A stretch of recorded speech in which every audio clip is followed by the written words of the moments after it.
You're watching News 3 Now, live at 4, moving forward. Good afternoon, everybody. Welcome to Live at 4. Good to have you with us at midweek. We begin today with breaking news. We now know the name of the woman killed in last week's crash on Madison's west side. The Dane County Medical Examiner says 67-year-old Mary Pritchard of Madison died at the scene. This was near South Gammon and Raymond Roads. Additional testing is underway, but the examiner's release says Pritchard died from the injuries that she got in the crash. It happened just after 4 o'clock last Thursday. A criminal complaint alleges 20-year-old Ryan Bertrand was driving drunk and speeding when he hit Pritchard's car. 2 children in her car were hurt, but they are expected to survive. Bertrand is in the Dane County Jail charged with multiple counts, including first-degree reckless homicide and homicide by intoxicated use of a vehicle. He is expected to be in court on March 18th. Let's get a check on the weather now. Another nice afternoon on this Wednesday. Blaze Keller is out on the weather patio. Look at you. Shirt sleeves, no jacket. Yes. Looks nice. It is gorgeous outside. Plenty of sunshine. We've been very fortunate over these last few days. Obviously, Monday was very warm. A little bit cooler Tuesday, but today, tomorrow, and even through most of Friday, going to be sunny, and we're only going to warm up from here out of the 50s into the 70s by Friday. But also on Friday, we have the chance for some severe weather. We're still tracking that chance Friday night into early Saturday for an isolated severe thunderstorm or two, as most of our coverage area is underneath the slight risk for severe weather. That's the yellow portion. The green, marginal risk, encompassing far northeastern parts of our coverage area. What we're expecting is mainly strong winds, but we can't rule out an isolated weak tornado or two as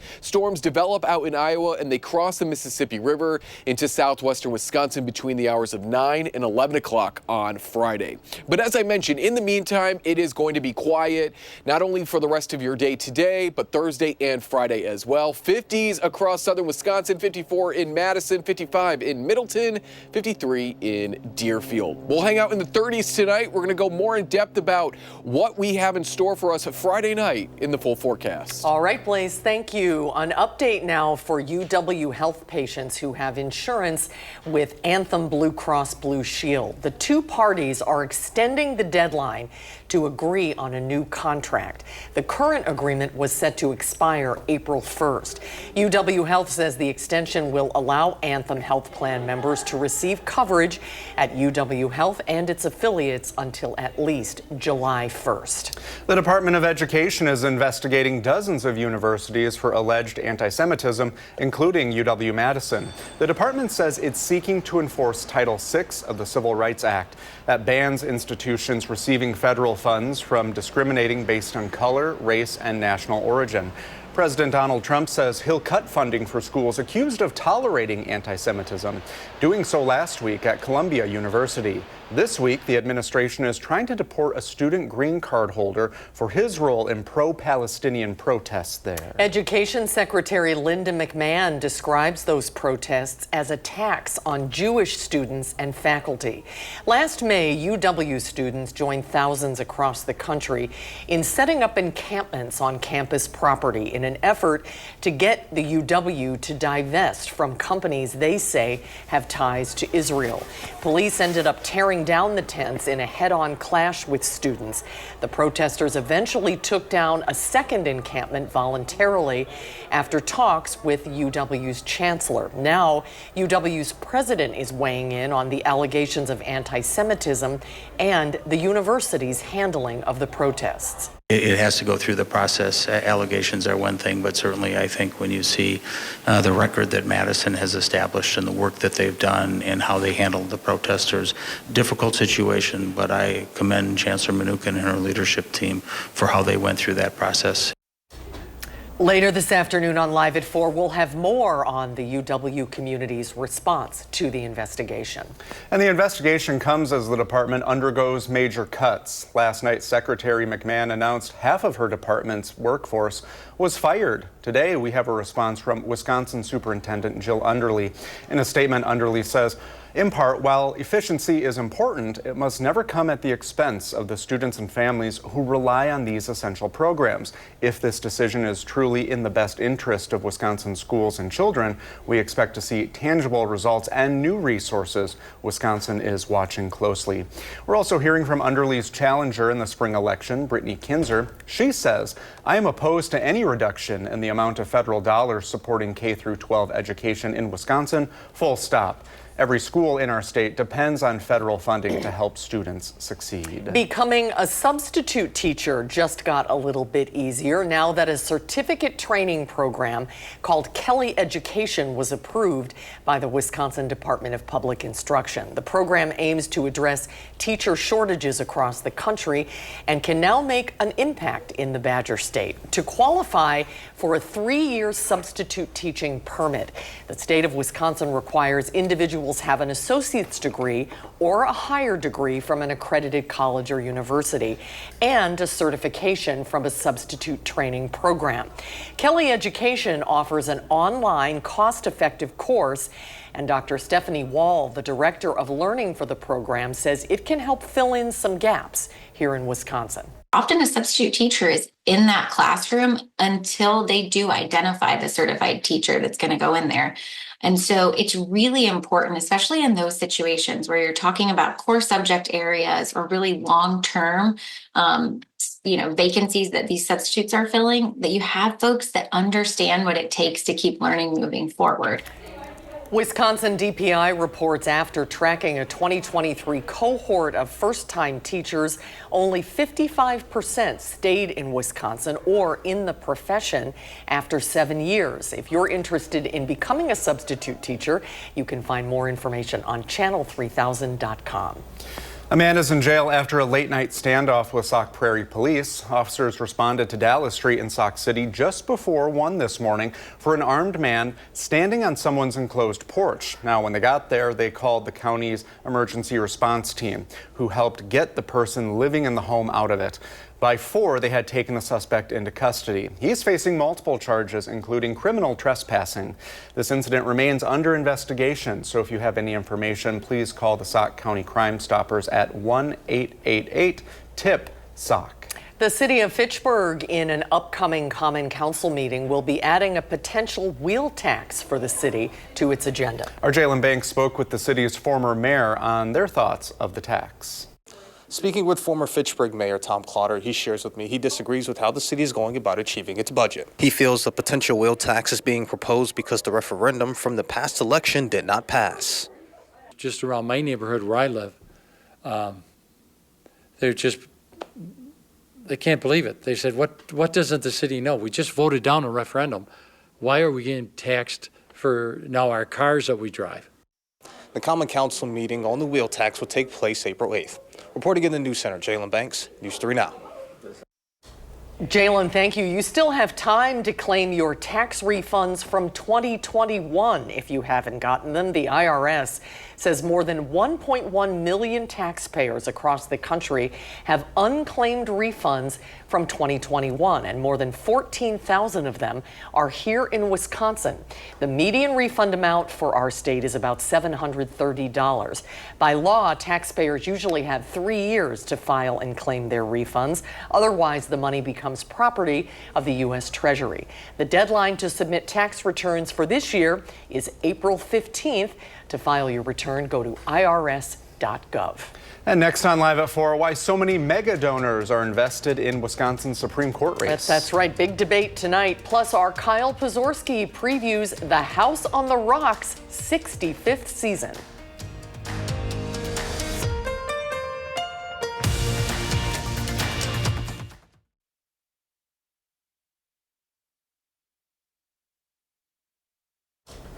Well, new at 4, people with disabilities in Wisconsin will not be able to receive their absentee ballots over email. The 2nd District Court of Appeals overturned a ruling allowing that practice today. This means disabled voters cannot get ballots by email for the upcoming April 1st election. A lower court made the initial ruling on allowing email absentee ballots last June. The GOP-controlled legislature appealed it. Today's ruling can be appealed to the state Supreme Court. And speaking of the High Court, tonight the candidates for state Supreme Court will go head-to-head in their first and only debate before the April 1st election. Liberal-backed Justice Susan Crawford and conservative-backed Judge Brad Schimmel are part of what's slated to be the most expensive state Supreme Court race on record, and much of that money coming from billionaires who aren't from Wisconsin. Earlier today, we spoke with Peter Cameron, managing editor of the Badger Project, about why so many mega donors are getting involved. Okay, so you wrote an article about how billionaires on both sides of the aisle, notably Elon Musk, George Soros, are just pouring money into this race. Is there anyone else that is just using their cash to influence this? Yeah, for the past few years, we've seen Illinois Governor J.B. Pritzker giving $1 million, $2 million to the Wisconsin Democrats. His family owns the Hyatt hotels. Diane Hendricks is one that people might know, ABC. She's the chairwoman of ABC Building Supply. Richard Uline of the packing supplies company Uline. He's another billionaire that's giving money. So there's lots of them. All sorts of people then, not just the two big ones that we've talked about a lot. A lot of people have called this the battle of the billionaires. And what are the influences and expectations when that kind of big money pours into a race like this? That's a good question. I mean, a lot of these people just want their team to win. But that doesn't mean that when there's a bill that comes up, when something they need, they can probably pick up a phone and make a call and maybe get something they want. But I think it's important for people to know that a lot of times it's just wanting their team to win. Mm-hmm. Yeah, and we've seen now for the last couple of years, a couple of cycles, the Wisconsin Supreme Court race being very big. It puts Wisconsin in the national spotlight. Why is it such a focal point for these big-time donors, this particular race? Well, I mean, court watchers know that whoever wins this race is that if the liberal wins, the liberals will control the court. If the conservatives win, the conservatives will win the control of the court, because it's so evenly split right now. It's a liberal majority on the court. So, and I mean, it could affect gerrymandering. It could affect abortion. It could affect Act 10. So there's lots of things that this court could decide on, and this election could potentially tip the scales of the court. And yet this is supposed to be officially nonpartisan. And within the last 15 years, the races for state Supreme Court have been won within half a percentage point. It's been literally neck and neck. And is that a reflection of the stakes that are involved, the power that is at stake? Yeah, I think so. I mean, we're a 50-50 state. We're a purple state. Trump won by less than a percentage point here. And I think we were the closest state in the union as far as a presidential race. The last Supreme Court race was kind of a blowout. I think Protasewicz had won by 10 percentage points or something like that. But who knows what's going to happen this time? The fundamentals should favor the Democrats, but because of who's in control right now and who usually shows up to off-year elections like this, but it's anyone's guess what happens. We're in this post-Citizens United world where the world's richest people can donate limitless amounts of money, but is there any move underway to limit what PACs and super PACs can contribute to candidates?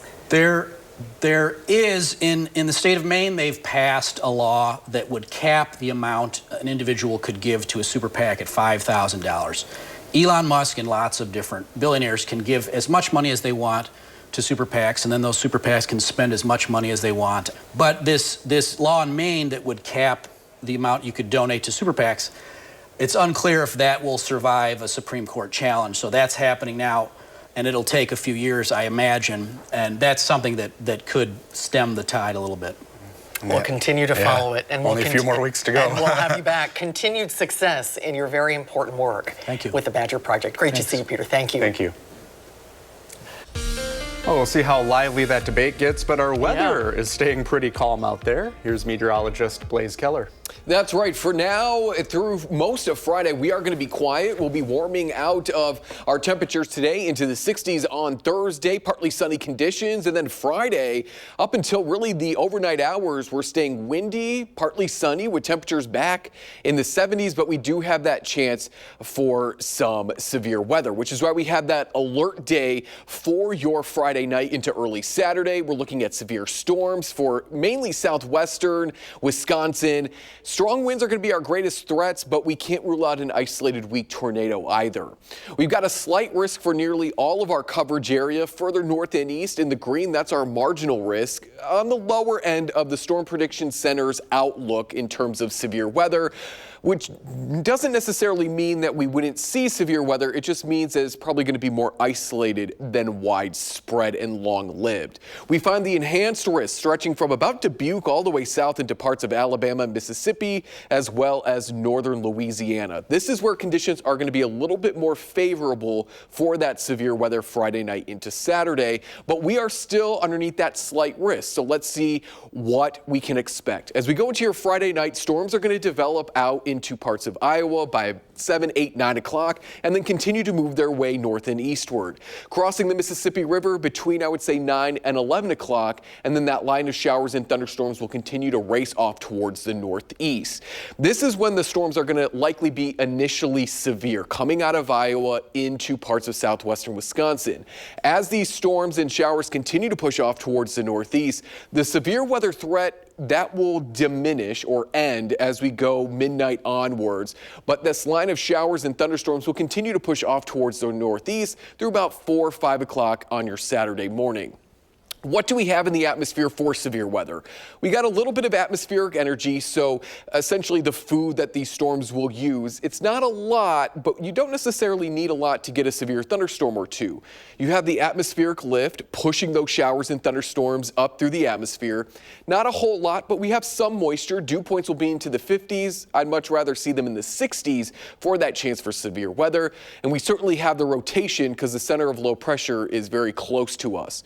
But what is working against our severe weather chance on Friday night? We don't have a lot of the necessary ingredients. Let's say the recipe calls for a cup of sugar. We have maybe a fourth a cup of sugar. So we don't have a lot of the necessary ingredients. It's also going to be happening later at night, which is really good because we're still fairly early in our severe weather season.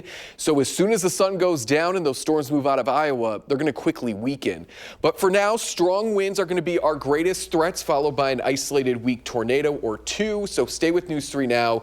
We will, of course, keep you updated. And here's a look at that 10-day forecast and 7-day forecast. It is going to be a mess through your St. Patrick's Day weekend, but after that, temperature should rebound a little bit. We're not seeing any 60s or 70s next week. We'll hang out in the 40s with a couple chances for at least a rain-snow mix.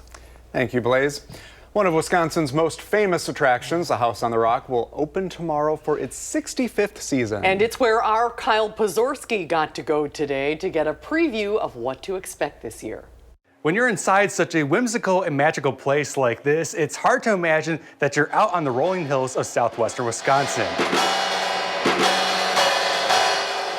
It was in 1960 when creator Alex Jordan opened the house to the public after being pressured by his father and curious people looking to figure out what exactly was happening out on the rock. He started as a picnic area. Now, after 65 years, people are still beaming with interest coming from around the world to rural Iowa County. Spokesperson Nancy Schaff tells News 3 Now there's a few things happening this year. Following a fire last July, repairs are being made to the damaged area. Another area that was previously retired is being renovated. And plans are in the works to celebrate the house's next milestone anniversary. So we are planning to do something. We're not quite sure of all the details yet, but we're starting it out with a grand day tomorrow and opening. The only thing left to do now is to mark a date on your calendar to check it all out for yourself. In Spring Green, Kyle Pozorski, News 3 Now. Thank you, Kyle. Have you ever been? When I was a little kid, my parents brought me there. A great idea to bring a little kid to a place where you just want to touch everything. Yeah, do you remember it? I remember a lot of red, and I remember a lot of stuff, and then that kind of bridge-looking area. And the carousel, remember the carousel? Yeah. It is an experience, so you have to make plans to go check it out. We better load up the van and go. Yeah, we have all of the information, by the way, on our website, channel3000.com. And coming up on Live at 4, St. Patrick's Day is just around the corner. That's right. When we come back, who your participation in the annual Shamrock Shuffle this year will benefit. Josh Spreiter has all the details when we come back.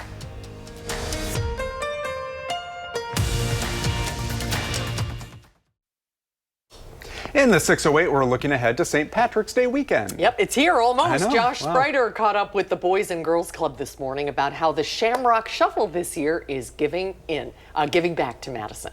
We are gearing up for a Madison staple event this St. Patrick's Day weekend. Of course, the Shamrock Shuffle is back, and it's helping out a really good cause.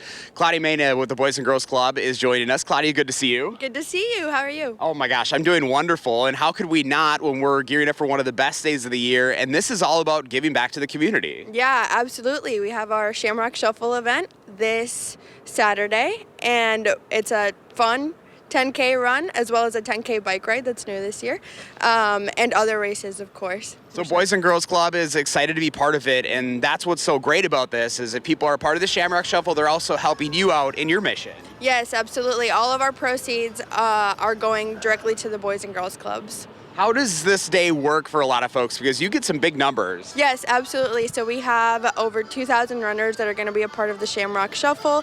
Not just runners, but walkers as well, and bikers. And that's what's so great is this is something for the whole family. It doesn't matter who you are, come on out. Yeah, absolutely. Everyone brings their kids and everyone dresses up in their goofiest St. Patrick's gear. You know, you got all the green on here today. I'm so excited. I love it. So what do people need to know if they want to come and be a part of this? Yeah, so you can sign up still, of course, all through Saturday at bgcdc.org/Shamrock Shuffle. And we're also looking for volunteers, always looking for volunteers. So if you want to help out that way, we'd love to have you. That's what I love is there's always some way to help. It doesn't matter if you're part of it, but volunteering sometimes is as important, if not more important. Yeah, absolutely. And we have volunteer opportunities all throughout this week. Awesome. Well, thank you so much, Claudia. Appreciate it. And let's have a great Saturday, right? Awesome. Yeah, thank you. You bet. If you'd like to learn more about the Shamrock Shuffle, News 3 Now is a proud sponsor. Just go to the story up on channel3000.com. I have all the links to make it happen. In Madison, I'm Josh Spreiter, News 3 Now. All right, thank you, Josh. We'll be right back. You're watching News 3 Now, live at 4, moving forward. We are really getting spoiled with the weather this week. We are. It's beautiful. Pretty soon that'll all turn green. Right now it's still kind of brown, but the weather words today, warm and quiet before warm and stormy. Blaze is out on the patio. The storms are expected later this week and into the weekend, right? That's right. Friday night into Saturday, that's when we have the alert day. So up until that point, even through most of Friday, we are going to be quiet. It is going to be windy on Friday, but we're going to be back into the 70s. Beautiful out right now, but alert day conditions, as I said, for your Friday night into Saturday. Severe storms possible, 1 or 2, and we're looking at some strong straight line winds to be the main threats. National Weather Service sending out their latest thoughts as well, and it's agreeing with what we're thinking, strong winds being the main threats. A marginal in the green to a slight risk there in the yellow for all of the News 3 Now coverage area and essentially all of southern and central Wisconsin for Friday night into Saturday. Here's a look at what we can expect. Beginning no sooner than probably 9 Friday night and lasting through 11, the storms are going to move into southwestern Wisconsin. This is when they're likely going to be their most severe. And as they make their way into central parts of Wisconsin, they'll be dying down or weakening, but we still can't rule out a thunderstorm or two. It will be not severe, though, and that line will eventually push off into parts of Lake Michigan by about 4 o'clock in the morning on Saturday. In the meantime, as I said, it is beautiful out and it's going to remain quiet through most of this week. 50s for temperatures. We're nearing 60. Prairie du Chien as well as Boscobel and Lone Rock there. We're at 57, 55 in Mineral Point, 54 Madison, 55 in McFarland. So it is a gorgeous afternoon. We've been really spoiled over the last couple of days. We're going to go more in depth about Friday's severe weather chance in the full forecast. All right, Blaze, thank you. Tonight, the 2 state Supreme Court candidates will have their first and only debate. Brad Schimmel and Susan Crawford will take the debate stage at Marquette in just a few hours. Our Will Keneally is live in Marquette with what we're expecting. Will? Yeah, the thing I'd want to keep an eye out for, Susan and Brady, is how these candidates introduce themselves to Wisconsin voters. Now, speaking of Marquette, just last week we saw the latest numbers on this race from the Marquette Law School poll, which shows in some cases a majority of Wisconsin voters don't know enough about these two candidates. So this will be as you mentioned, the only opportunity that we'll see these two candidates side by side, so voters can really get that comparison. We've been kind of keeping in touch with the campaigns throughout the day. They gave us a little bit of a heads up on what we might hear tonight. We're hearing from the Crawford campaign some attacks on essentially the Elon Musk ties to Brad Schimmel there, who has been backing Schimmel's campaign, asking Schimmel campaign what Elon Musk may have had him promise, for example. Also heard from similar attacks from the Schimmel campaign against Susan Crawford, saying that Susan Crawford's campaign is bankrolled by radical liberal donors, citing George Soros, for example. So we'll see certainly some attacks on where this money is coming from and what is shaping up to be the most expensive judicial race in American history coming up here this April.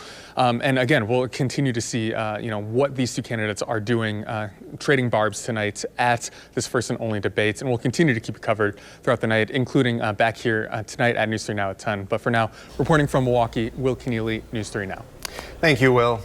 Well, right now, UW-Madison is one of 60 universities investigated by the Department of Education for not protecting Jewish students on campus. The letter comes months after protests on UW's campus and just days after Columbia University lost $400 million worth of federal funding. Our Tanisha Shaw has more. UW-Madison could be the next university to lose millions of dollars worth of federal funding. We are again living in another remarkable moment.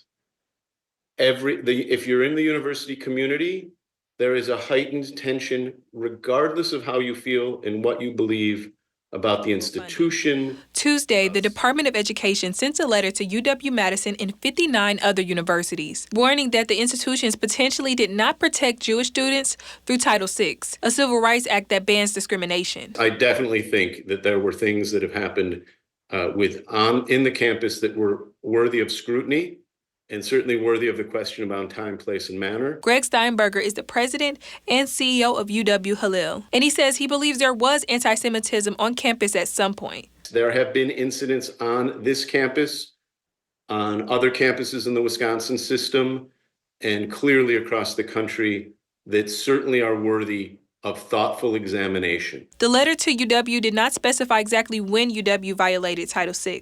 The investigation opened January 29th in 2024. Reporting in Madison, Tanisha Shaw, News 3 Now. Thank you, Tanisha. A positive inflation update, slightly encouraging Wall Street today. The Dow lost 83 points, but the NASDAQ is up 212, and the S&P 500 is up 27. Madison City Clerk Mary Beth Witzel-Bale is now on administrative leave as the city investigates her role in 193 absentee ballots not being counted in the November election. Ellie LaLiberte has been following this story since December and joins us with how the move could affect the upcoming election. The change comes less than a month to Election Day, but I sat down with the new interim clerk today about why he says he's ready for April 1st. It wasn't something that any of us wanted or expected. Michael Haas is the city attorney for Madison, but now he's taking on the role of clerk for the spring election. There'll be different initials on their ballots when they get issued. Other than that, it shouldn't have an effect on the election at all. Haas has never served as the clerk, but does have previous experience in the Wisconsin Elections Commission. He's confident that the errors that led to the 193 absentee ballots going missing in 3 wards in the November election won't happen again. There have already been some changes made. Mary Beth made some procedural changes to help focus on tracking absentee ballots and making sure that the communication is clear between the clerk's office and the poll workers, and that the poll workers are double checking everything. Tonight at 6, hear from the chair of the Wisconsin Elections Commission, what she has to say about the new interim clerk. Reporting in Madison, Ellie LaLiberte, News 3 Now. Thank you, Ellie. Well, coming up later on Live at 4, the Trump administration says the tariffs are not about a trade war, but a drug war. Are the tariffs enough to keep fentanyl out of our communities? A national advocate in the fight against addiction is sharing her thoughts.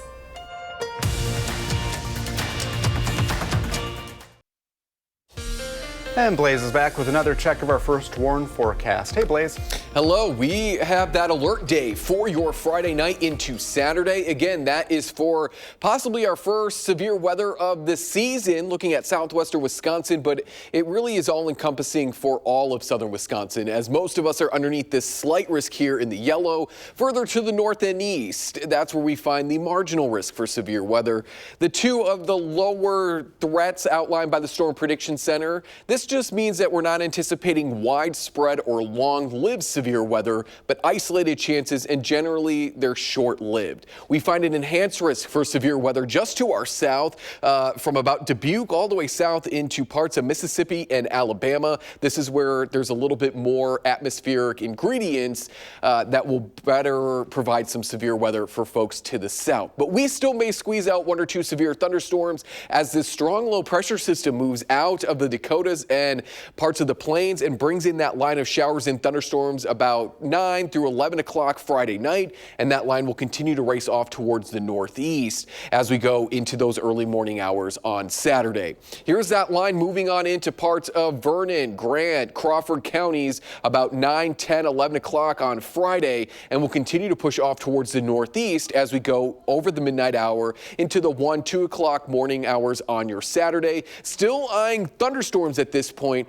but I think the severe weather threat at that time really quickly diminishes. We're looking at atmospheric energy here, so essentially food for the storms. And based on our legend here, the darker reds just mean that there's not a whole lot of energy. And as those storms move on in, we really see some of that energy fizzling out. We don't have the warmth, the continued warmth that we normally see later in spring and summer to get a lot of that necessary energy up here into parts of southern Wisconsin.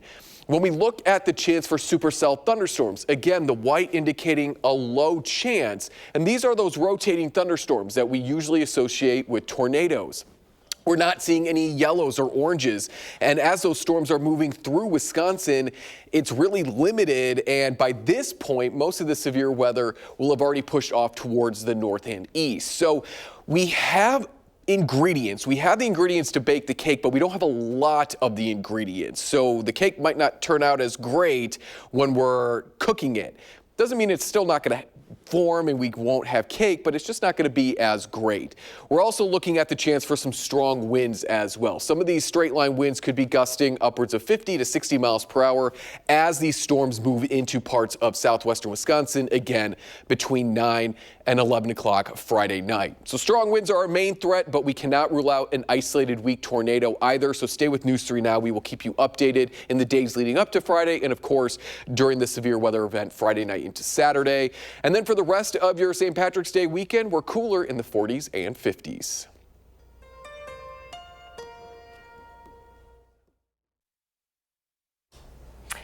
Welcome back. Locally and nationally, fentanyl continues to shatter families and claim the lives of tens of thousands of loved ones. A former broadcast journalist in South Dakota and a national treatment and prevention advocate has made it her mission to fight addiction. Nearly 7 years ago, the fight became very personal for Angela Kennecke. The opioid epidemic has hit home in a tragic and devastating way for me personally. On May 16th, my 21-year-old daughter, Emily, died of an overdose. Her official cause of death was fentanyl poisoning. I could let this loss, this devastation destroy me, or I can do something about it. If we don't... Well, most recently, the Trump administration has linked the fight to keep fentanyl out of our communities to the tariffs it's imposed on China, Mexico, and Canada. Angela Kennecke, founder of Emily's Hope, an addiction awareness resource and prevention nonprofit that she created in honor of her daughter, joins us today to talk about if this effort will help. Angela, it is so great to see you. Thanks for joining us today. Thank you so much for having me. You know, Emily was a very special person and, your beloved daughter. Will you tell us a little bit about her? Sure. So Emily was my oldest of 4, and she was just 21 when she died from fentanyl poisoning in 2018. And we were shocked. I mean, it was the worst thing I think that can happen to anyone, to a parent. And I didn't really know what I was going to do about it. But eventually I decided I had to speak out and I had to try to stop it from happening to other families. And that's the work that I continue to do to this day. Well, as you're watching what's happening nationally with the tariffs, the Trump administration is using the flow of fentanyl as one of its primary justifications to launch tariffs against Canada and Mexico. And a lot of drug policy experts are questioning how effective this will be, particularly with Canada. Do you think it's sustainable to go after the supply of fentanyl, or do you think we need to do equally as much to address the demand for the drug here in the U.S.? So I wish that there was one easy answer to solve this crisis, this horrible drug epidemic, overdose and fentanyl poisoning epidemic that we've been in this country for really the last decade, and it has just escalated over the last decade. Although we have seen overdose and fentanyl poisoning deaths go down by about 24% nationwide. In 5 states, the numbers are actually up, but nationwide down about 24%. However, it's still the #1 killer of young people. So we have a huge problem on our hands that we haven't been able to thoroughly address. And one of the reasons for that is because it's complicated, right? I mean, I wish that we could just say, okay, we're going to slap tariffs on these countries that we know, like China, produce the precursors for fentanyl, or Mexico, which make the product and get it into the United States, and that's going to take care of the problem. Could they help? Could they help temporarily? Possibly. China has said it won't play ball. It won't stop the precursors from leaving its country because of the tariffs. Mexico seems to have tried to crack down somewhat on some of the labs. I heard a New York Times reporter talking about it. It was really interesting. But is that sustainable? And Canada, about less than 1% of the fentanyl that comes into the country comes from Canada. So I don't think that's a problem. Canada has a fentanyl problem of its own. Its young people are dying as well. We have a similar problem in both countries in North America. So fentanyl tariffs, to reduce it, to stop it, it could be one tool in the toolbox that could work perhaps temporarily, but it's just such a complicated issue. We have to end the demand in this country. And how do we end the demand? Well, we have to get people who are suffering from substance use disorder, especially opioid use disorder, into medically assisted treatment. And we have to teach our kids to never touch this stuff. And it's not for the developing brain, really no illicit substances for the developing brains. So if we can do those two things in conjunction with other tools, I think we can be successful. But I don't think tariffs are the end-all, be-all to this problem. And I know Emily's Hope has done a lot of work to increase access to Narcan. You have the curriculum in schools, including children's books, like you said, getting to kids on their level, prevention efforts. So does this show that work like yours is very important, these preventative measures? I've always believed since we first formed Emily's Hope that prevention is key. I think if we can teach kids how to protect their bodies and brains, if we can start these conversations at a younger age and teach them never to use any of these substances, especially while their brain is still developing, and I'm talking about including alcohol and marijuana, all the things that maybe we have seen in the past as a rite of passage for teenagers, it doesn't lead to anything good for them, for their brains, and for their futures. And so we really believe starting young and warning them about the dangers is so important. And we have to do something about the demand in this country. We also have to provide better treatment for people because we're not doing enough. And as long as the demand exists, you'll have another country such as India produce the precursors of fentanyl. And you'll have there's just strange ways that it's coming into this country. I heard a really interesting story, if I have time to tell it. Do I have time to tell it? Quickly. Okay. Last time I was at a DEA conference, they told me that they're having trouble getting the precursors into Mexico, that Mexico actually cracked down on this. And so they're sending the precursors for fentanyl, which are made in China, into the United States to gangs and organized crime here.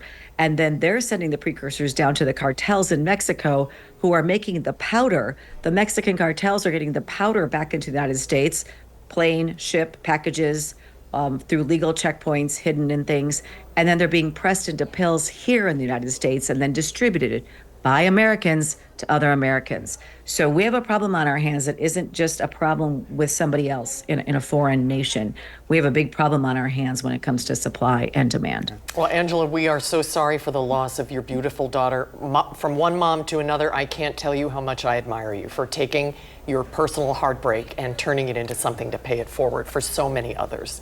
So this conversation will continue, and we hope you'll continue to be part of it with us as things develop. You're invited on the show anytime. Thank you so much. Thank you so much. Best of luck with Emily's Hope. And for those watching, we'll have a lot more information about the organization on our website. And we'll be right back. We have alert day conditions for your Friday night into Saturday for severe thunderstorms with strong winds, straight line winds as our main threats. A marginal and slight risk for severe weather across southern Wisconsin as those storms look to move in between 9 and 11 o'clock Friday night and continue to push off towards the northeast as we go into those early morning hours on Saturday. As I mentioned, strong winds are likely going to be our main threats. In the meantime, 50s and 60s for temperatures. We'll be back in the 70s for your Friday.